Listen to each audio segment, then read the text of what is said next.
Back to the channel. This is Asnahan and hope you all are doing well. Yes, today I'm going to start the chapter number 6 of your book Beehive, that is My Childhood. Before you read, can you think of any scientist who have also been statesmen? तो आप सोच सकते हैं किसी ऐसे scientist के बारे में जो कि स्टेटमैन भी रहा है. APJ Abdul Kalam, whose project in space, defense and nuclear technology guided India into the 21st century, became our 11th president in 2002. तो एक साइंटिस्ट के साथ उन्होंने मतलब वो एक साइंटिस्ट थे, उन्होंने बहुत से प्रोजेक्ट करे अलग अलग फील्ड्स में. उसके बाद 20th सेंचुरी में उन्होंने हमारी कंट्री को भी गाइड करा और एज अ प्रेसिडेंट सर्व करा है 2002 में. In his autobiography wings of fire he speak of his childhood. तो उन्होंने एक अपनी बुक लिखी, ऑटोबायोग्राफी लिखी with the name wings of fire, जिसमें उन्होंने अपने चाइल्डहुड के बारे में बताया. तो ये जो स्टोरी है उसी उनकी ऑटोबायोग्राफी में से ली गई है. So let's read. I was born into a middle class Tamil family. मैं एक मिडिल क्लास तमिल फैमिली में पैदा हुआ. In the island town of Rameswaram. Island town है रामेश्वरम, वहाँ पर, जो कि in the erstwhile Madras state. पहले क्या था, ये रामेश्वरम टाउन मद्रास स्टेट में आता था. My father Zainul Abedin had neither much formal education nor much wealth. तो जो उनके फादर थे वो ना ही ज़्यादा उन्होंने कुछ एजुकेशन थी उनके पास और ना ही बहुत ज़्यादा अमीर थे. Despite these disadvantages he possessed great innate wisdom in a true generosity of spirit. पर इसके बावजूद भी उनके अंदर जो थी एक अंदरूनी या इनबॉर्न इनेट काबिलियत थी, विजडम थी और जेनरोसिटी की स्पिरिट थी. He had an ideal helpmate in my mother Ashiamma. वो मेरी मम्मी की हेल्पमेट in my mother Ashiamma, वो जो हैं अपनी मतलब मम्मी के बारे में बता रहे हैं कि उनके पापा कैसे उनकी मम्मी की हेल्प करते थे. I do not recall the exact number of people she had fed every day. कह रहे हैं मुझे याद नहीं मेरी माँ कितने लोगों को फेड करती थी या कितने लोगों को खाना खिलाती थी एक दिन में, but I am quite certain that far more outsiders ate with us that all the members of our own family put together. पर इतना उनको याद है कि जितने हमारे घर के टोटल मेम्बर नहीं थे उससे ज़्यादा बाहर के लोग जो हैं वो हमारे साथ खाना खाते थे. I was one of many children. मैं भी अपनी फैमिली में और बच्चों की तरह एक बच्चा था. और भी भाई बहन रहे होंगे APJ अब्दुल कलाम के. A short boy with rather undistinguished looks. तो एक छोटा सा लड़का था मैं और कोई बहुत अच्छे मेरे लुक्स भी नहीं थे, देखने में बहुत ज़्यादा अच्छा नहीं था. Born to tall and handsome parents. और मेरे जो पेरेंट्स थे वो खूबसूरत भी थे और टॉल भी थे. We lived in our ancestral house. हम अपने पूर्वजों के घर में या दादी दादा के घर में रहते थे. Which was build in the middle of 19th century, जो कि 19th सेंचुरी के बीच में बना होगा. It was a fairly large पक्का हाउस. और ये एक पक्का हाउस था made of limestone and brick on the mosque street in Rameswaram. Mosque street यानी मस्जिद वाली गली जो होगी रामेश्वरम में, वहाँ ही रहते थे. My austere father use to avoid all inessential comforts and luxuries. Austere means simple, strict and severe. तो इनके फादर थोड़े स्ट्रिक्ट थे, सिंपल भी थे, तो उनको किसी ज़्यादा कंफर्ट और लग्जरी की आदत नहीं थी, ना ज़रूरत महसूस होती थी. However all necessities are provided for in terms of food. तब की सारी जो ज़रूरी खाने का सामान होता है या खाने से रिलेटेड जो चीज़ें होती हैं वो अपनी फैमिली को प्रोवाइड करते थे, ला कर देते थे. मेडिसिन भी, क्लोथ भी. In fact I would say mine was a very secure childhood. और मैं कहूँगा मेरा जो चाइल्डहुड था वो बहुत सिक्योर था, बोथ मैटीरियली एंड इमोशनली. क्योंकि इनको शायद प्यार वगैरह ज़्यादा मिला होगा, इमोशंस ज़्यादा मिले होंगे लोगों के, और किसी चीज़ की कमी भी नहीं रही होगी इनके बचपन. Now the second world war broke out in 1939. 1939 में दूसरा वर्ल्ड वॉर हुआ था when I was 8 year old.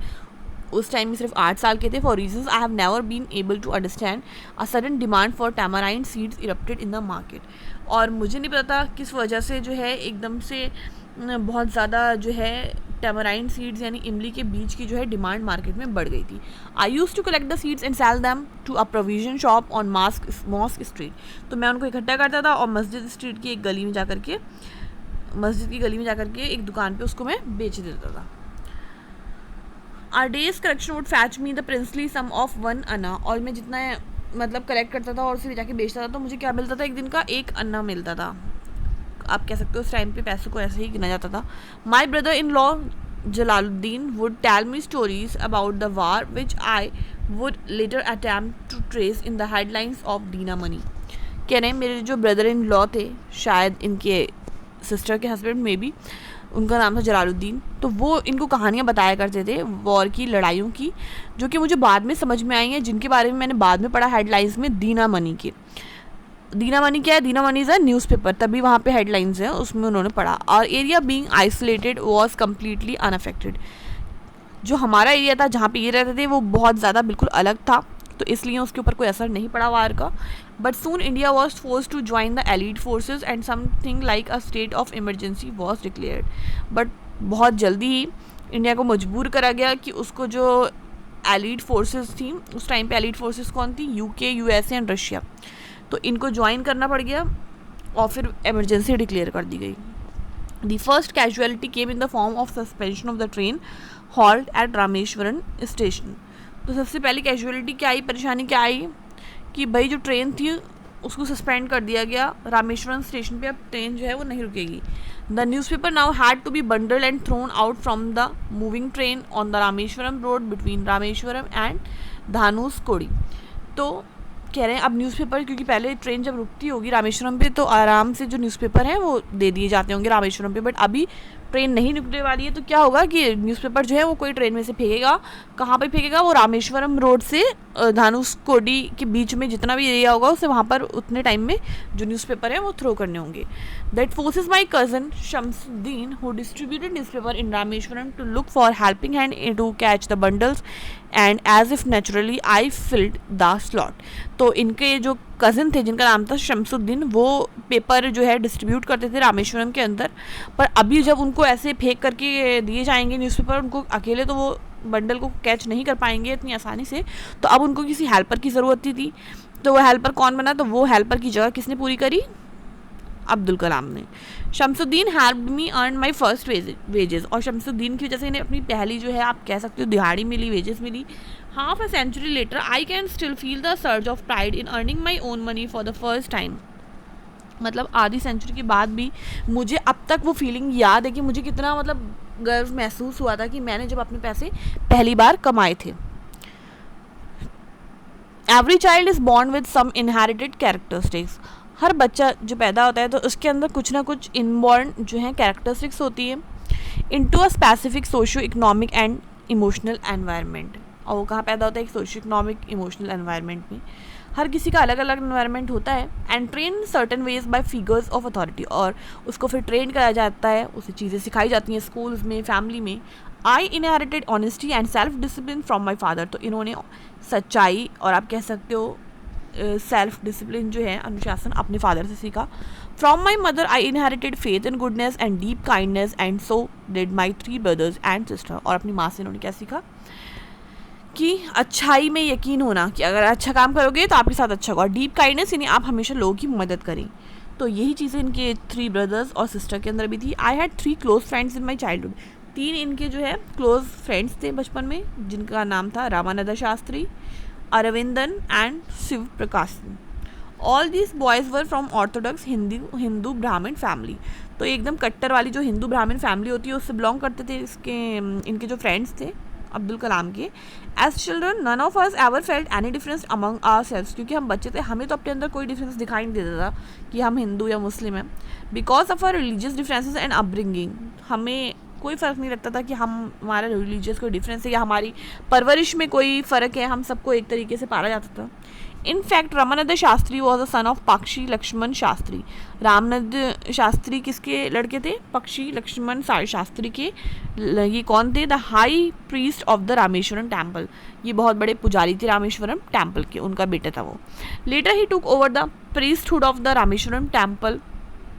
फिर उसके बाद उन्होंने प्रीस्टहुड जो है टुक ओवर कर लिया था रामेश्वरम टेम्पल का फ्रॉम हिज फादर, अपने फादर से। पहले जो हैं उनके फादर जो थे उसमें मेन प्रीस्ट होंगे पुजारी, अभी वो हो चुके हैं।